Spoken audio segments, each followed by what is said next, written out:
ورحمة الله وبركاته. ازيكم يا احلى متابعيني في الدنيا؟ اتمنى تكونوا بخير ان شاء الله. النهارده هنعمل بقى احلى بيتزا شرقي في منتهى الجمال، وهنسهل على بعض كل حاجه النهارده، وشايفين جمالها ومورقه ازاي. ويلا بقى بينا يا حبايب قلبي.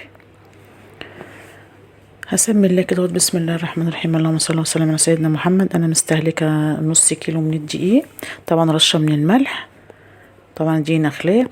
طبعا هجيب ميه كده من الحنفيه عاديه، وهعمل عجينه الفطير. تمام كده اهوت. انا عايزه عجينه مفتوحه، شايفين جميله جدا. هرمي بقى عليها معلقه من الزيت. تمام كده اهوت، واعجن فيها لحد ما تلمي معايا، بس بنفس الوقت مفتوحه بس مش ملزقه. طبعا انا هقطعها كده اهوت كور صغيره وكور كبيره اهي، شايفين. دي بقى الكور الصغيره اللي هتعمل لي سناده للفطيره، دي بقى اللي هتورق لي الفطير.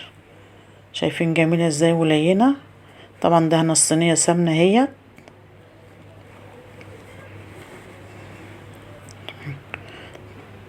تمام اهو كده اهو. شايفين، يعني 4 كبار و4 صغيرين. حط عليهم بقى شويه زيت كده من على الوش كده اهوت، واغطيهم واسيبهم بقى تريح. طبعا ريحت ساعه. طبعا انا مستخدمه زيت على سمنه.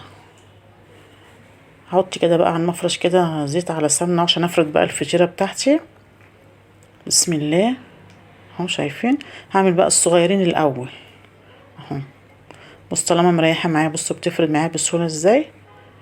هفتح كده اهو بقى حته كده اهوت، والمها على هيئه دوران برضو تاني، شايفين. طبعا الحركه الجميله ديت اللي بتورالي الفطيره اهو. هفرد بقى الفطيره بقى الكبيره اللي انا احط في قلبها السناده الفطيره الصغيره ديت. اتفردت معايا بسهوله.